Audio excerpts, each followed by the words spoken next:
Ada agenda apa saja di Kamis 13 Januari 2022? Dari perekonomian pemirsa ada laporan anggaran bulanan di Amerika Serikat yang akan dirilis, kemudian juga indeks harga konsumen secara year on year dan juga klaim pengangguran awal. Sementara selain dari sisi rilis data terbaru dari emiten juga ada beberapa agenda, di antaranya pemirsa ada BSSR, kemudian SIP, JAST, PZZA, UNIQ dan WUMF yang dijadwalkan melaksanakan RUPS, sementara MLPT teragenda untuk DPS dividen tunai. Dan langsung saja pemirsa kita sapa narasumber kami yang sudah bergabung melalui line Zoom, Bapak Patrick Georgi, Research Analyst FAC Sekuritas. Selamat pagi Pak Patrick, apa kabarnya? Pak Patrick, selamat pagi. Selamat pagi Pak Fajar. Ya, terima Baik. kasih sudah bergabung dalam Market Buzz di hari ini. Pak Patrick, sebelum kita lihat potensi indeks harga saham gabungan di hari ini, saya ingin mendapatkan sejumlah catatan terlebih dahulu dari posisi IHSG di akhir hari kemarin, Pak Patrick, yang ditutup melemah 0,01%. Apa yang kemudian menjadi driver utama dari menurunnya IHSG di perdagangan kemarin, meskipun tipis? Oke, yang menjadi driver penurunan ISG kemarin adalah seperti kita tahu ya, para pelaku pasar itu masih mencermati ya data inflasi Amerika Serikat yang baru muncul kemarin malam gitu. Di mana seperti kita tahu data inflasi ini kan mencerminkan kebijakan The Fed sendiri gitu ya tentang inflasi gitu yang dikhawatirkan akan terjadi capital outflow gitu. Jadi para pelaku pasar bersifatnya itu wait and see gitu, lebih hati-hati terhadap eh, kebijakan terhadap data inflasi itu, dan juga dari dalam negeri masih minim juga sentimen positifnya gitu ya. Belum ada sentimen yang ibaratnya cukup besar yang bisa mendriver dari pergerakan ISG gitu. Kecuali mungkin kemarin ya ada vaksin booster yang baru terlaksana gitu. Oke. Tapi apakah kemudian memang masih cukup wajar mengingat sentimen yang ada, dan bagaimana kemudian akhirnya secara valuasi dari indeks harga saham gabungan, apakah memang level-level segini masih cukup wajar?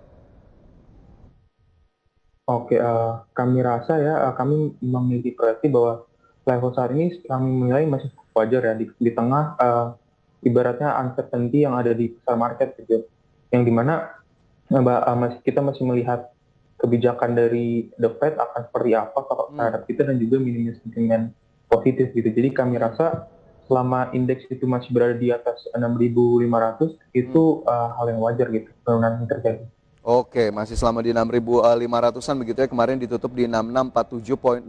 Apakah kemudian dengan sudah dirilisnya data inflasi yang cukup tinggi ya, Pak Patrick, ini 7%, semakin membuat pasar yakin bahwa kenaikan suku bunga akan dilakukan dalam waktu dekat, dan apakah kemudian ini cenderung menenangkan pasar, atau justru masih khawatir lagi berapa besar kenaikan suku bunga nanti akan dilakukan? Oke, memang secara year to date-nya memang masih cukup besar ya inflasi Amerika Serikat gitu.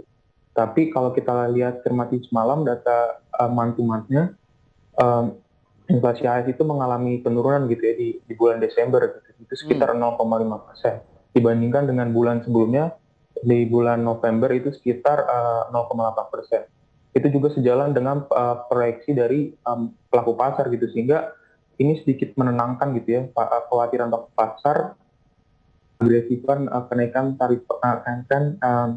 suku bunga gitu ya, dimana kan sempat diperkirakan bahwa suku bunga ini akan naiknya masif gitu.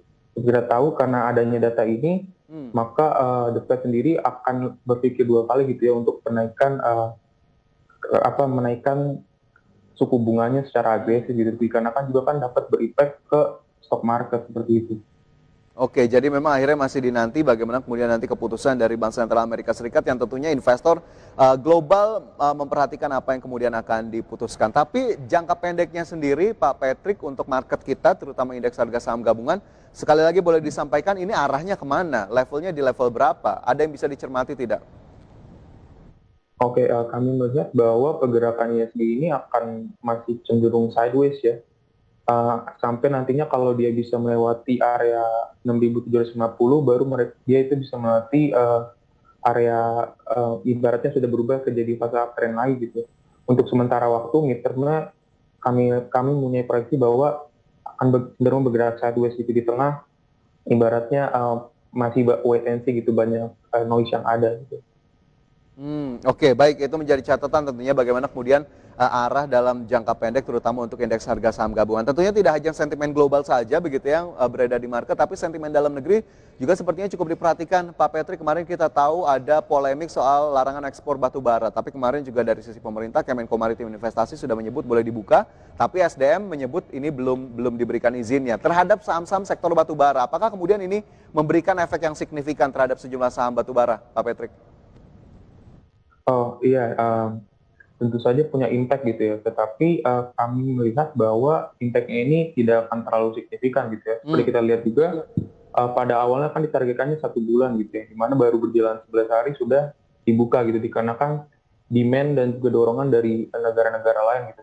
Itu menandakan kalau kita bisa melihat kebijakan ini tuh kita bisa lihat sebagai sisi positif dan negatif gitu ya. Kalau sisi positifnya itu menandakan bahwa kita Indonesia itu punya impact yang sangat besar sekali gitu terhadap komoditi batu bara sendiri gitu, sehingga banyak negara-negara lain itu yang ibaratnya meminta kita untuk melonggarkan ekspor kita gitu saat kita melakukan penutupan gitu. Nah, dan juga tapi di sisi negatifnya yang kita perlu lihat adalah pendapatan dari sisi emiten gitu. Emiten ini kan kebanyakan itu pangsa pasarnya adalah ekspor ya, kecuali ada PTBA gitu yang dimana dia 50%-nya itu domestik gitu. Nah, bagi yang ekspor ini mereka itu bisa diproyeksikan bahwa pendapatannya akan menurun gitu. Supaya kita tahu bahwa kalau PLN ini kebijakan DMO-nya kan dia membelinya bukan sesuai dengan harga pasar gitu ya. Jadi Oke. Tapi dengan kondisi demikian, yang tadi terutama emiten-emiten yang merasakan imbas dari ekspor, tapi apakah kemudian ini menjadi cukup menarik bagi saham-saham sektor batubara untuk kita lirik, atau justru ada rekomendasi tersendiri dari FAC Sekuritas untuk saham-saham di sektor batubara, Pak Patrick?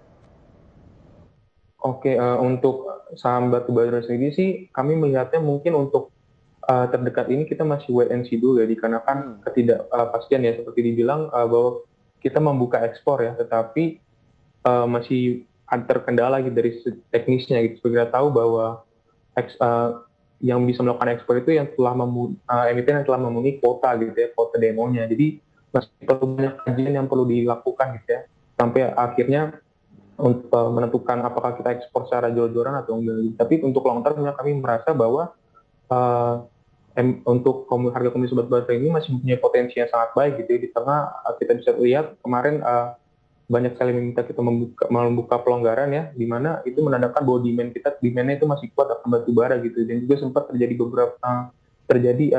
krisis gitu ya, krisis kelistrikan gitu di negara-negara lain. Krisis itu yang menyebabkan bahwa batu bara ini masih punya demand yang baik gitu, seperti itu. Oke, itu secara general begitu ya untuk saham batubara. Pemirsa bisa Anda catat kembali, lihat kembali. Mungkin Anda kemarin juga termasuk yang memperhatikan saham-saham di sektor batubara. Dari batubara, Pak Patrick, saya ingin ke saham pilihan yang tadi sudah saya dapatkan informasinya begitu ya. Ada 4 saham pilihan, ada LSIP, Agro, Astra International, dan juga BMRI dengan masing-masing support dan juga resisten. Tadi sudah ada informasinya, tapi boleh diulas kembali Pak Patrick, kenapa kemudian akhirnya yang pertama LSIP masuk dalam saham pilihan di hari ini? Oke, LSIP kita masukkan ke saham pilihan tidak lain dan bukan dikarenakan harga komoditasnya ya. Kita melihat bahwa komoditas ini tuh masih punya potensi gitu untuk kedepannya. Selain juga kalau kita lihat fundamentalnya LSIP, tercatat itu revenue-nya mengalami peningkatan yang cukup signifikan gitu ya, dari 2,6 triliun menjadi 3,3 triliun. Dan juga kalau kita melihat operation profit-nya juga dia itu memiliki peningkatan yang sangat signifikan sekali gitu, dari 35 billion menjadi 942 billion gitu ya. Nah ini juga kita lihat kalau secara day-to-day-nya, kemarin juga asing itu melakukan akumulasi gitu di saham ini gitu, sebesar 7,74 miliar gitu. Dan secara teknikalnya kami juga melihat bahwa mempunyai potensi mengalami kenaikan seperti itu. Oke, jadi levelnya untuk LSIP, Pak Patrick, untuk pemirsa kita nih, LSIP ada di level berapa? Mungkin support dan resisten terdekat? Untuk support dan resisten terdekatnya, supportnya itu ada di 1180 ya, dan dengan resistennya di 1260. Oke, support dan resisten terdekat untuk LSIP, pemirsa, salah satu saham dari sawit begitu ya, ataupun CPO. Kemudian kita bergeser ke saham pilihan yang kedua, ada agro di sana. Pak Patrick, apa yang bisa kita lihat dari agro?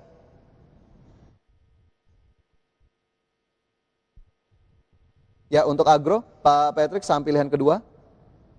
Oke, halo. Ya, untuk agro ya, kita memilih agro dikarenakan kalau kita melihat secara teknikalnya, kita bisa melihat MACD-nya itu untuk sebentar lagi itu akan bisa golden cross gitu ya, dan juga stokastiknya uptrend gitu. Kami juga melihat adanya potensi rebound pada saham ini gitu.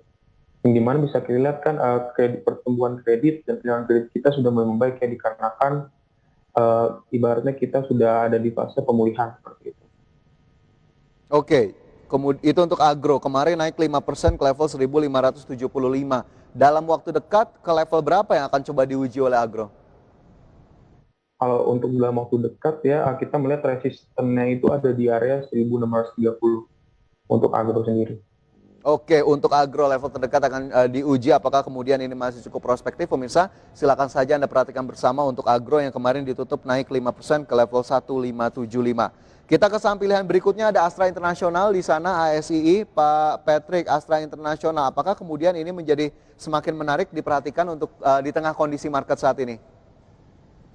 Oke, kita melihat bahwa untuk Astra ini ya, mempunyai proyeksi yang baik gitu di tahun 2022 dikarenakan adanya proyeksi penjualan mobil yang meningkat gitu ya dari Gaikindo gitu. Yang dimana kalau kita lihat di tahun 2021 Gaikindo ini berhasil membukukan penjualan mobil itu berhasil membukukan pertumbuhan sekitar 66% gitu ya. Nah, di mana hal itu kami lihat tercermin dari kondisi mobilitas itu, masyarakat kita sudah mobilitas kembali pulih dan ibaratnya daya belinya sudah mulai kembali pulih. Jadi kalau kita melihat di tengah fase pemulihan ini bahwa penjualan mobil akan mengalami kenaikan gitu. Di tengah juga banyaknya kebijakan yang mendukung sektor otomotif ini.